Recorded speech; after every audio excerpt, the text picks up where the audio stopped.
स्वागत है आपका आर्यभट्टा एजुकेशन एकेडमी में। आइए पढ़ते हैं। बेसिक्स हम लोग पढ़ रहे हैं केमिस्ट्री में और लेक्चर 3 है ये एटॉमिक स्ट्रक्चर हम लोग पढ़ रहे हैं। तो एटॉमिक स्ट्रक्चर में आप लोगों ने एटम का नाम सुना होगा।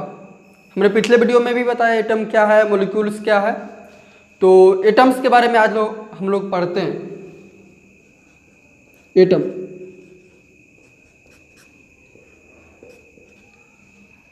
इसकी डिफिनेशन हम लोग पढ़े थे और आज जानते हैं इसका स्ट्रक्चर कैसा होता है। इसका स्ट्रक्चर हम लोग आज पढ़ेंगे। इसमें इलेक्ट्रॉन, प्रोटॉन वगैरह का नाम सुने होंगे आप लोग। हम वो सब आज उसके बारे में जानेंगे, उसके बारे में पढ़ेंगे। और आज मुख्य फोकस इलेक्ट्रॉनिक कॉन्फ़िगरेशन पर रहेगा। आइए, एटम ये गोलाकार होता है, स्फेरिकल। एटम स्फेरिकल होता है। पॉइंट वाइज लिखते चलिए।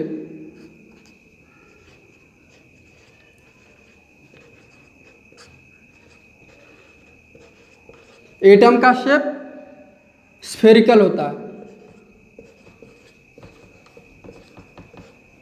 स्फेरिकल, स्फेरिकल होता है। एटम का शेप स्फेरिकल होता है।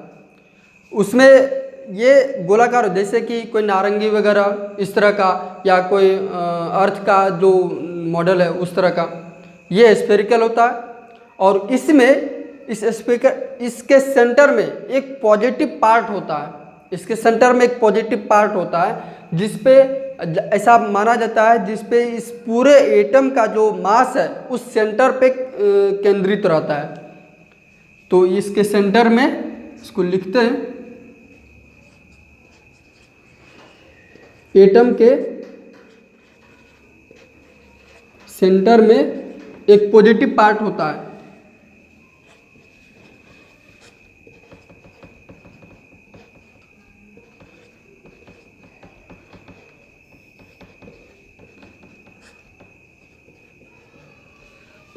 इसके सेंटर में एक पॉजिटिव पार्ट होता है जिसको हम लोग न्यूक्लियस कहते हैं।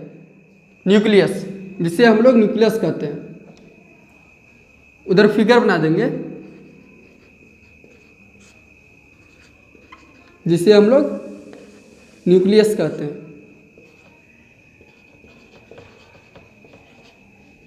एस है, न्यूक्लियस कहते हैं। एक कलर चेंज के हमको फिगर बना लेते हैं। फिगर देखिए, बीच में एक पॉजिटिव पार्ट है, ये देख रहे हैं पॉजिटिव पार्ट। और एक पॉइंट और लिख के अच्छा फिगर बनेगा। एक पॉइंट और लिख लीजिए कि इस पॉजिटिव पार्ट के, एटम स्फेरिकल होता है, उसके बीच, उसके सेंटर में एक पॉजिटिव पार्ट होता है जिसे न्यूक्लियस कहते हैं। उस न्यूक्लियस में प्रोटॉन और न्यूट्रॉन होता है। उस न्यूक्लियस में प्रोटॉन और न्यूट्रॉन होता है। प्रोटॉन भी कोई पार्टिकल है, न्यूट्रॉन पार्टिकल है, वो आप लोग 9th में पढ़ चुके हैं। इसके न्यूक्लियस में, इसके न्यूक्लियस में प्रोटॉन और न्यूट्रॉन होता है।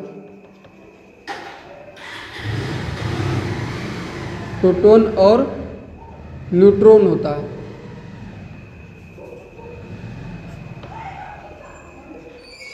प्रोटॉन पे पॉजिटिव चार्ज होता है, न्यूट्रॉन पर कोई चार्ज नहीं होता है।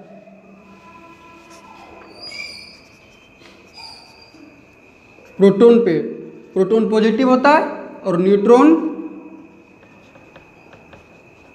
No charge.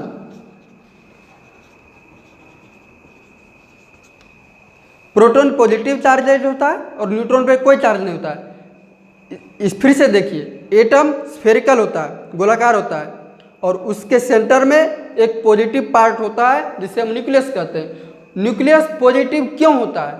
देखिए, न्यूक्लियस में क्या होता है?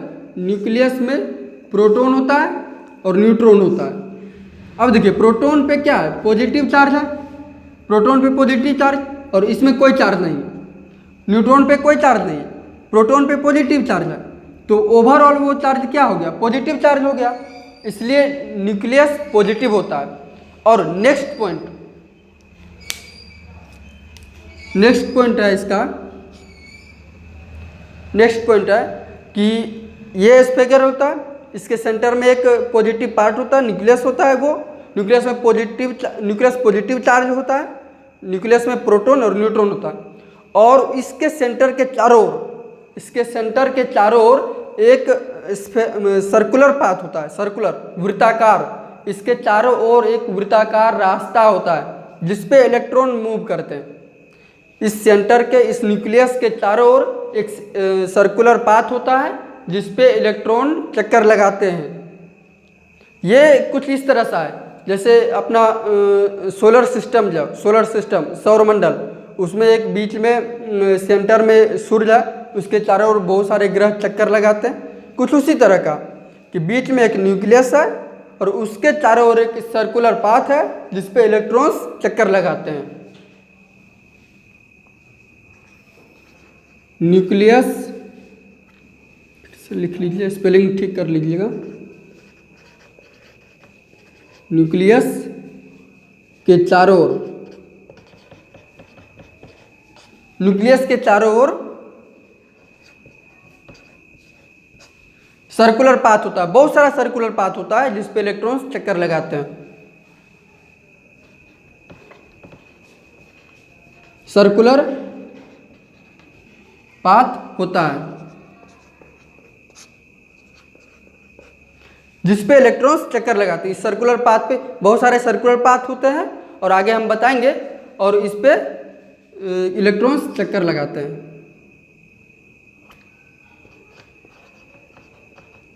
जिस पे इलेक्ट्रॉन्स का ये साइन हम लोग यूज कर, चलिए अभी लिख देते हैं। जिस पे इलेक्ट्रॉन्स चक्कर लगाते हैं। आइए अब फिगर समझते हैं। फिगर इसका, फिगर देखते हैं। ये पॉजिटिव है, पॉजिटिव पार्ट जिसको न्यूक्लियस कहते हैं, ये न्यूक्लियस है। इसके चारों ओर एक सर्कुलर पाथ है, सर्कुलर है मान लीजिए, सर्कुलर पाथ है। बहुत सारे होते हैं सर्कुलर पाथ, ये भी, और भी कुछ बना लेते हैं।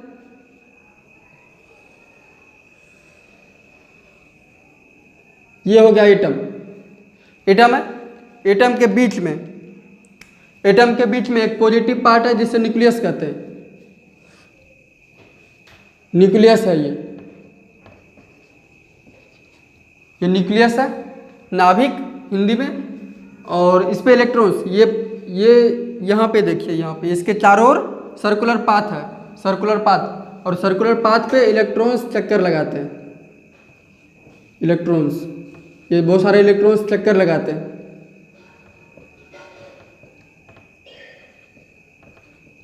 ये इलेक्ट्रॉन्स का साइन हम लोग यूज करेंगे e⁻⁻।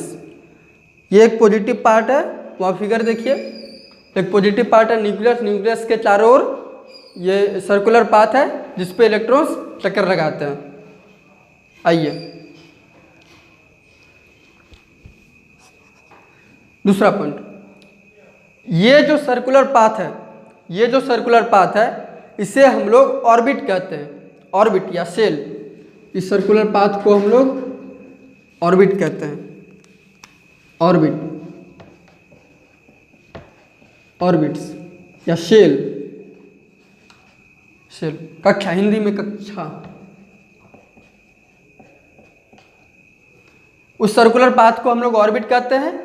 और वो धनावेशित भाग को, पॉजिटिव पार्ट को, जो न्यूक्लियस है, वो न्यूक्लियस नाभिक कहते हैं। और उस सर्कुलर पाथ पे इलेक्ट्रॉन्स चक्कर लगाते हैं। आइए फिर वो जो पॉजिटिव रास्ता है उसके ऑर्बिटल के लिख देते हैं, ऑर्बिट्स शेल। सर्कुलर पाथ जिस पे इलेक्ट्रॉन्स चक्कर लगाते हैं, जिस पे इलेक्ट्रॉन्स, ये इलेक्ट्रॉन्स का साइन है e⁻⁻, क्योंकि इलेक्ट्रॉन पर निगेटिव चार्ज होता है। हम लिख देंगे, यहाँ लिख लीजिए, इलेक्ट्रॉन्स पे निगेटिव चार्ज होता है,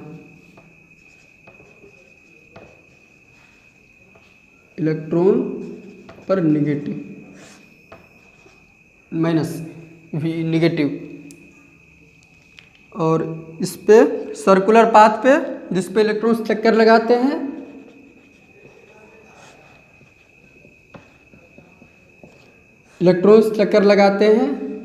उसे ऑर्बिट्स कहते हैं, ऑर्बिट्स या शेल।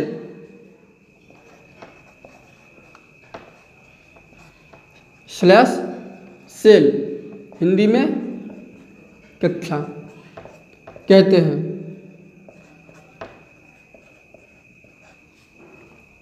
अब आइए नेक्स्ट पॉइंट पर चलते हैं। हम लोग समझ गए एटॉमिक स्ट्रक्चर में समझना ये है कि एटॉमिक जो एटम है वो स्फेरिकल होता है। उस स्फेरिकल भाग के अंदर एक सेंटर में एक पॉजिटिव पार्ट होता है जिसे हम न्यूक्लियस कहते हैं, और न्यूक्लियस के चारों ओर सर्कुलर पाथ होता है जिस पर इलेक्ट्रॉन्स चक्कर लगाते हैं। धनावेशित भाग, वो नाभिक धनावेशित क्यों होता है? क्योंकि उसमें प्रोटॉन और न्यूट्रॉन होते हैं। प्रोटॉन पॉजिटिव होता है और न्यूट्रॉन पे कोई चार्ज नहीं होता है, तो ओवरऑल वो पॉजिटिव होता है, नाभिक इसलिए पॉजिटिव होता है। और वो सर्कुलर पाथ होता है, नाभिक के चारों ओर सर्कुलर पाथ होता है जिस पे इलेक्ट्रॉन्स चक्कर लगाते हैं, और उस सर्कुलर पाथ को हम लोग शेल या ऑर्बिट या कक्षा कहते हैं। अब आगे चलिए, इस पे इलेक्ट्रॉन्स हर जगह पे नहीं होता। जो सर्कुलर पाथ होता है, ये जो सर्कुलर पाथ है, इस पे हर जगह इलेक्ट्रॉन्स नहीं होते हैं। जहाँ पे इलेक्ट्रॉन्स पाए जाने की संभावना ज़्यादा होती है, जहाँ पे इलेक्ट्रॉन्स ज़्यादा एग्जिस्ट करते हैं, उसे हम लोग सब शेल कहते हैं। सब शेल, उपकक्षा। इसको लिख लीजिए पॉइंट में कि जहाँ उस सर्कुलर पाथ में, मतलब कि ऑर्बिट्स में या शेल में, ऑर्बिट में जहाँ इलेक्ट्रॉन्स पाए जाने की संभावना अधिक हो, जहाँ इलेक्ट्रॉन्स पाए जाने की पॉसिबिलिटी अधिक हो,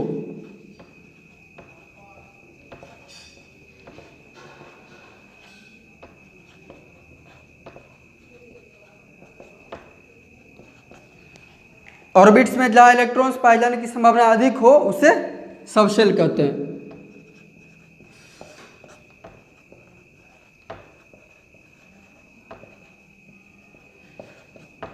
उसे सबशेल कहते हैं।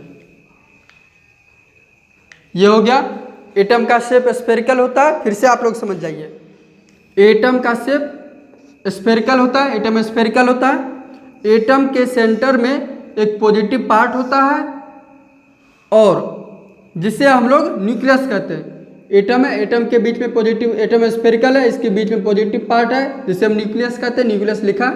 और इसके चारों ओर, अब देखिए नेक्स्ट पॉइंट, इसके न्यूक्लियस में प्रोटॉन और न्यूट्रॉन होते हैं। प्रोटॉन और न्यूट्रॉन, प्रोटॉन पॉजिटिव होता है, पॉजिटिव, और न्यूट्रॉन पे कोई चार्ज नहीं होता, लड्डू। इसमें पॉजिटिव चार्ज, प्रोटॉन पे पॉजिटिव चार्ज और न्यूट्रॉन पे कोई चार्ज नहीं, इसलिए ओवरऑल चार्ज होता है वो पॉजिटिव हो जाता है, इसलिए न्यूक्लियस पॉजिटिव होता है। और देखिए, प्रोटॉन पे पॉजिटिव चार्ज और न्यूट्रॉन पे नो चार्ज, इसलिए ओवरऑल चार्ज पॉजिटिव हो गया, इसलिए ये पॉजिटिव होता है। हम न्यूक्लियस को ऐसे दिखाते हैं, पॉजिटिव करके और उस पर एक गोला बना देते हैं। और उसके चारों ओर, अब देखिए न्यूक्लियस के चारों ओर एक सर्कुलर पाथ होता है। सर्कुलर पाथ, वृत्ताकार रास्ता, एक सर्कुलर पाथ है, वृत्ताकार रास्ता है, और जिस पे इलेक्ट्रॉन्स चक्कर लगाते हैं, इलेक्ट्रॉन्स घूमते ही, इस पे बहुत सारे इलेक्ट्रॉन्स होते हैं और इस पे इलेक्ट्रॉन्स घूमते हैं। सर्कुलर पाथ जिस पे इलेक्ट्रॉन्स चक्कर लगाते हैं, मतलब कि ऑर्बिट्स, ये जो सर्कुलर पाथ है और इस पे जो इलेक्ट्रॉन्स चक्कर लगाते हैं, इस सर्कुलर पाथ को हम लोग ऑर्बिट्स कहते हैं। ऑर्बिट्स या सेल या कक्षा हमने लिख दिया। और उस ऑर्बिट्स में जहाँ इलेक्ट्रॉन्स पाए जाने की संभावना अधिक है, जहाँ इलेक्ट्रॉन्स ज़्यादा पाया जाता है, जहाँ इलेक्ट्रॉन्स पाए जाने की पॉसिबिलिटी अधिक हो, उसे सबशेल कहते हैं। तो ये ऑर्बिट्स के बारे में हम लोग अभी तुरंत पढ़ रहे हैं। तो ऑर्बिट्स जो सर्कुलर पाथ होता है उसे ऑर्बिट्स करते हैं। और एक एटम में जो बहुत सारे ऑर्बिट्स होते हैं। तो अभी तक के जितने एटम्स हैं उसमें अभी तक के 7 ऑर्बिट्स मिले हैं। तो उस ऑर्बिट्स का हम लोग नाम देते हैं ऑर्बिट्स। इसमें 7 ऑर्बिट्स होते हैं अभी तक टोटल 7 ऑर्बिट्स मिले हैं। किसी भी एटम में 7 ऑर्बिट्स होते हैं, ऐसा लिख दें। 7 ऑर्बिट्स, या इसको छोड़िए, टोटल 7 ऑर्बिट्स होते हैं। टोटल 7 ऑर्बिट्स होते हैं।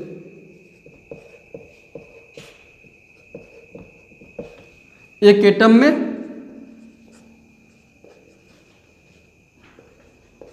एक एटम में 7 ऑर्बिट्स होते हैं और वो उसका नाम भी हम लोग जानते हैं। वो 7 ऑर्बिट्स कौन कौन से हैं, इसका नाम हम लोग अंग्रेजी अल्फ़ाबेट के KLMNOPQ के रूप में 7 ऑर्बिट्स रखते हैं। फर्स्ट ऑर्बिट जो होता है, फिर से बना लीजिए फिगर, ये हो गया, ये हो गया, ये हो गया, ये हो गया, छोड़ दिया। और आगे क्या बनाइएगा, तो इसमें जो फर्स्ट ऑर्बिट है, यहाँ ये समझिए, ये न्यूक्लियस हो गया और ये ऑर्बिट्स, ये हो गया K, फर्स्ट जो ऑर्बिट है, first orbit K, second orbit L लिखा है ये KLM, ये थर्ड M है। और भी ढेर सारे ऑर्बिट्स हैं, और भी हैं Q तक, 7 ऑर्बिट्स हैं तो Q तक। तो K, इस कलर से आप लोग लिख लीजिए इसे, K L M N O P and Q, 7 orbits, K L M N O P Q, 7 orbits. या इसे हम लोग ऐसे भी लिख सकते हैं, ये तो हो गया इंग्लिश अल्फ़ाबेट के तरीके से। और या हम लोग फर्स्ट ऑर्बिट को फर्स्ट रख सकते हैं, फर्स्ट ऑर्बिट 1, सेकेंड ऑर्बिट को 2 से, और थर्ड ऑर्बिट को 3 से, इसी तरह फोर्थ ऑर्बिट को 4 से, फिफ्थ ऑर्बिट को 5 से, सिक्स्थ ऑर्बिट को 6 से, एंड सेवन्थ ऑर्बिट को 7 से, इस तरह से 7 ऑर्बिट से। और सातों ऑर्बिट सर्कुलर होते हैं और वो उस पर इलेक्ट्रॉन्स चक्कर लगाते हैं। सबसेल के बारे में हम लोग पढ़ते हैं, सबसेल के बारे में थोड़ा सा डिफिनेशन हमने दिया था, जहाँ मतलब इलेक्ट्रॉन्स पाए जाने की संभावना अधिक होती है। तो सबसेल एक ऑर्बिट में 4 सबसेल होते हैं, मतलब प्रत्येक ऑर्बिट में सभी K में भी 4 और सबसेल है, L में भी 4 सबसेल है, और M में भी, मतलब कि प्रत्येक ईच ऑर्बिट हैज 4 सबसेल्स। सभी और सबसेल का हिंदी उपकक्षा, सबसेल की हिंदी उपकक्षा, सभी प्रत्येक, मतलब कि प्रत्येक कक्षा में 4 उपकक्षा होते हैं जहाँ इलेक्ट्रॉन्स पाए जाने की संभावना अधिक है। इसको लिख लीजिए कि प्रत्येक ऑर्बिट में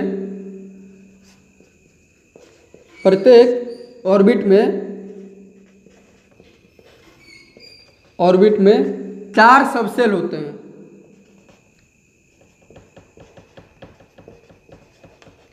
4 सबसेल होते हैं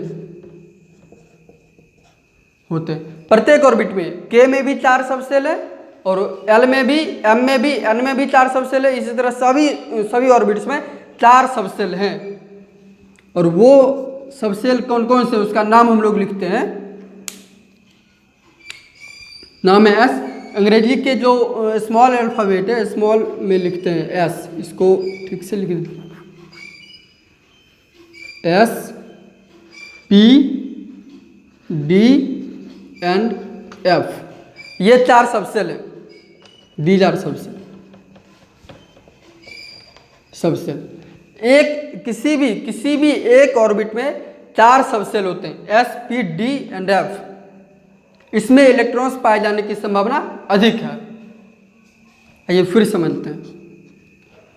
तो यहाँ जो है ना, सभी जो जितने भी सबसेल है, किसी भी मतलब ऑर्बिट में जो भी सबसेल है, S सबसेल है, P सबसेल है, D सबसेल है, F सबसेल है, इसमें इलेक्ट्रॉन्स की संख्या समान नहीं होती है, सब में एक इलेक्ट्रॉन्स नहीं होते हैं, सब में इलेक्ट्रॉन्स, नंबर ऑफ इलेक्ट्रॉन्स अलग अलग होते हैं। एस में 2 इलेक्ट्रॉन्स होते हैं मैक्सिमम, एक भी हो सकते हैं, नहीं भी हो सकते, लेकिन मैक्सिमम 2 इलेक्ट्रॉन्स। एस सब सेल में मैक्सिमम 2 इलेक्ट्रॉन्स हो सकते हैं।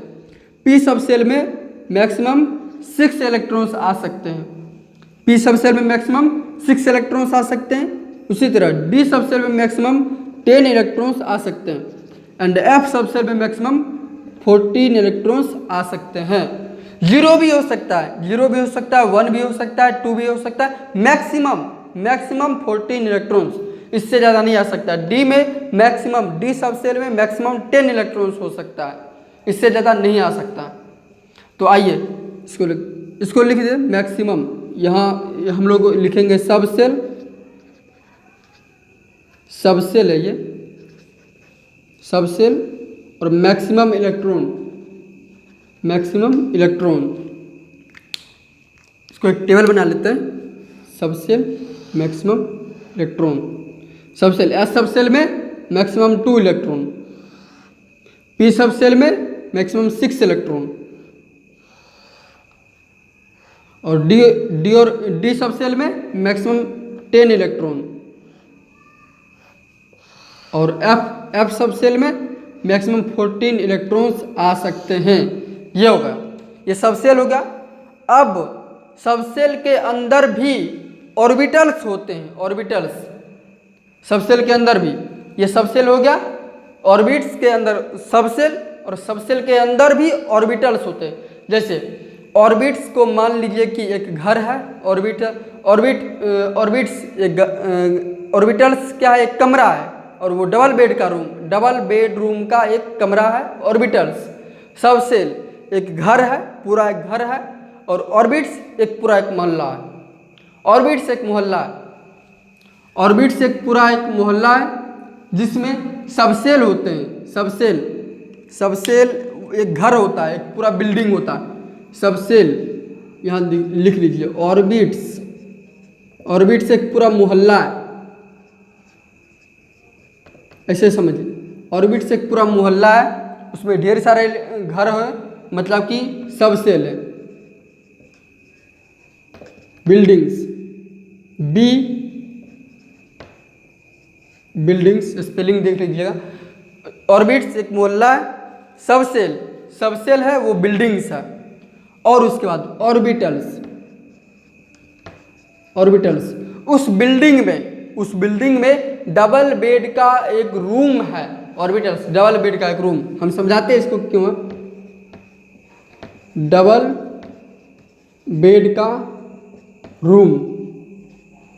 अब आइए क्या होता है ऑर्बिटल्स समझते हैं अच्छे से।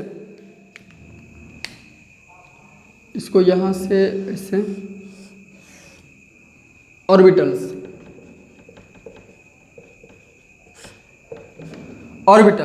क्या होता है, सब सेल के अंदर उसका एक खाका बना होता है, एक बॉक्स बना होता है, जिसमें मैक्सिमम एक ऑर्बिटल में मैक्सिमम 2 इलेक्ट्रॉन्स होते हैं।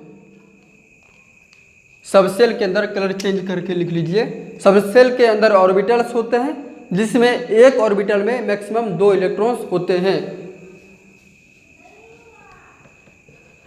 सब सेल के अंदर ऑर्बिटल्स होते हैं,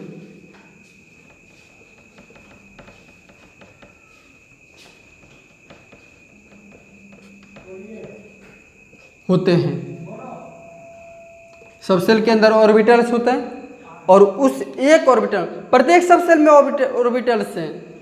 जैसे कि एस सब सेल में एक ऑर्बिटल है, एफ सब सेल में एक ऑर्बिटल है, पी सब सेल में 3 ऑर्बिटल्स हैं, 3 ऑर्बिटल्स और डी सब सेल में 5 ऑर्बिटल्स हैं, 5, 1 2 3 4 5 डी सब सेल में। और एफ सब सेल में 7 ऑर्बिटल्स हैं, 7 ऑर्बिटल्स। ये बना लीजिए 1 2 3 4 5 6 7 ऑर्बिटल्स हैं। हाँ 7 ऑर्बिटल्स है। उसके बाद आइए एक सबसेल में, एक जैसे एस सबसेल है, इसमें जो एक ऑर्बिटल है उसके अंदर 2 इलेक्ट्रॉन्स मैक्सिमम रह सकते हैं। मतलब हमने लिखा था डबल बेड का रूम, ऑर्बिटल्स डबल बेड का रूम, मतलब कि एक सबसेल में एक ऑर्बिटल है जिसमें डबल बेड का रूम, मतलब कि एक ऑर्बिटल में 2 इलेक्ट्रॉन्स हो सकते हैं, 2 इलेक्ट्रॉन्स, और दोनों अपोजिट स्पिन में होगा, अपोजिट स्पिन में। ऐसे इलेक्ट्रॉन्स दिखाते हैं आधा एरो से, हाफ एरो से। तो एक एरो का स्पिन यदि मतलब सीधा है तो दूसरे स्पिन का, दूसरे इलेक्ट्रॉन्स का स्पिन उल्टा होगा। स्पिन हम लोग समझेंगे 11th में, बस समझ लीजिए 2 इलेक्ट्रॉन्स होते हैं। ये एस सबसेल है, एस सबसेल में 2 इलेक्ट्रॉन्स, एस सबसेल में जो एक ऑर्बिटल है, एक ऑर्बिटल में 2 इलेक्ट्रॉन्स, तो पूरा एस में क्या हो गया 2। और पी सबसेल में 3 ऑर्बिटल्स होते हैं, 3 ऑर्बिटल्स, और तीनों में 2 मैक्सिमम इलेक्ट्रॉन्स आ सकते हैं। लेकिन हर एक ऑर्बिटल्स में अपोजिट स्पिन होगा दोनों इलेक्ट्रॉन्स का।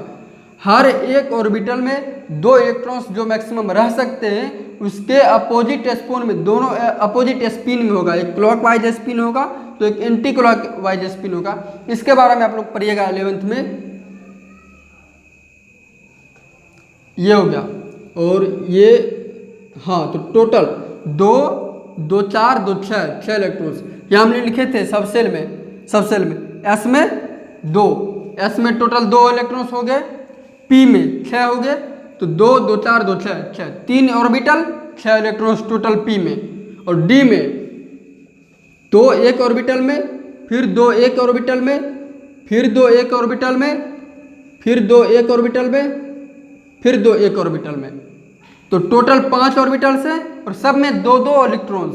तो ये हो गए 10 इलेक्ट्रॉन्स, टोटल 10 इलेक्ट्रॉन्स। डी में टोटल 10 इलेक्ट्रॉन्स और एफ में टोटल 14 आ जाएगा, क्योंकि 7 ऑर्बिटल्स हैं तो एक ऑर्बिटल्स में 2 इलेक्ट्रॉन्स होंगे, तो टोटल 14 इलेक्ट्रॉन्स हो गए, 14 इलेक्ट्रॉन्स। देखिए तो यहाँ हम लोग लिख लेते हैं कि एक ऑर्बिटल्स में मैक्सिमम 2 इलेक्ट्रॉन्स होते हैं और दोनों इलेक्ट्रॉन्स अपोजिट स्पिन में होते हैं। यहाँ लिखे सबसेल के अंदर ऑर्बिटल्स होते हैं और एस सबसेल, ये यहाँ पर लिख देते हैं सबसेल, एक चार्ट बना लेते हैं सबसेल, इसके अंदर ऑर्बिटल्स, इसके अंदर total electrons maximum electrons, maximum लिख लीजिए, मैक्सिमम इलेक्ट्रॉन्स कितने आ सकते हैं। तो एस सबसेल होगा, उसके अंदर फिर इलेक्ट्रॉन्स की संख्या अलग अलग, ऑर्बिटल्स की संख्या अलग अलग है। तो एस सबसेल, एस लिखा है वो देख लीजिएगा, एस ऑर्बिटल्स कितने, एक ऑर्बिटल्स, और मैक्सिमम इलेक्ट्रॉन्स कितने हैं 2। यहाँ आ गया S subshell maximum electrons 2। P subshell orbitals कितने, ऑर्बिटल्स पी में 3 ऑर्बिटल्स और मैक्सिमम इलेक्ट्रॉन्स 6, पी हो गया। और डी में कितने ऑर्बिटल्स 1 2 3 4 5 ऑर्बिटल्स, और एक ऑर्बिटल्स में 2 इलेक्ट्रॉन्स, तो टोटल 10 इलेक्ट्रॉन्स। और नेक्स्ट एफ सबसेल में 7 ऑर्बिटल्स हैं और इलेक्ट्रॉन्स की संख्या टोटल 14, मैक्सिमम 14 इलेक्ट्रॉन्स आ सकते हैं। ये चार्ट हो गया। हम लोग एक पॉइंट छूट गया था, वो लिख लेते हैं कि एक ऑर्बिटल्स में मैक्सिमम 2 इलेक्ट्रॉन्स होते हैं। एक ऑर्बिटल्स में मैक्सिमम लिखा है वो देख लीजिएगा, मैक्सिमम 2 इलेक्ट्रॉन्स होते हैं और दोनों अपोजिट स्पिन में। वो स्पिन के बारे में समझिएगा 11th में, दोनों अपोजिट स्पिन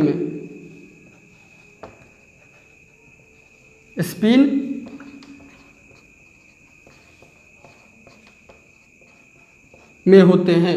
ये हो गया ऑर्बिटल्स। तो रुकते हैं आज की बात को यहीं पे। तो आप लोगों को यदि वीडियो अच्छी लगी हो, ये अच्छा लगा हो, तो आप आर्यभट्ट एजुकेशन एकेडमी को सब्सक्राइब कीजिए, लाइक कीजिए, वीडियो हर जगह फैलाइए, सबको फैलाइए, बताइए, और आप इसको शेयर कीजिए, कमेंट कीजिए, लाइक कीजिए। और हाँ, यदि ये वीडियो जहाँ पे आपको अक्षर नहीं दिख रहा है, जहाँ पर हमारी बातें आपको समझ नहीं आ रही है, वहाँ पे आप कमेंट कीजिए, कमेंट बॉक्स में आप लिखिए, हम आपको बताएंगे। और यदि आपको अच्छा लगा हो तो आप लाइक ज़रूर कीजिए, 1 लाइक तो बनता है बॉस।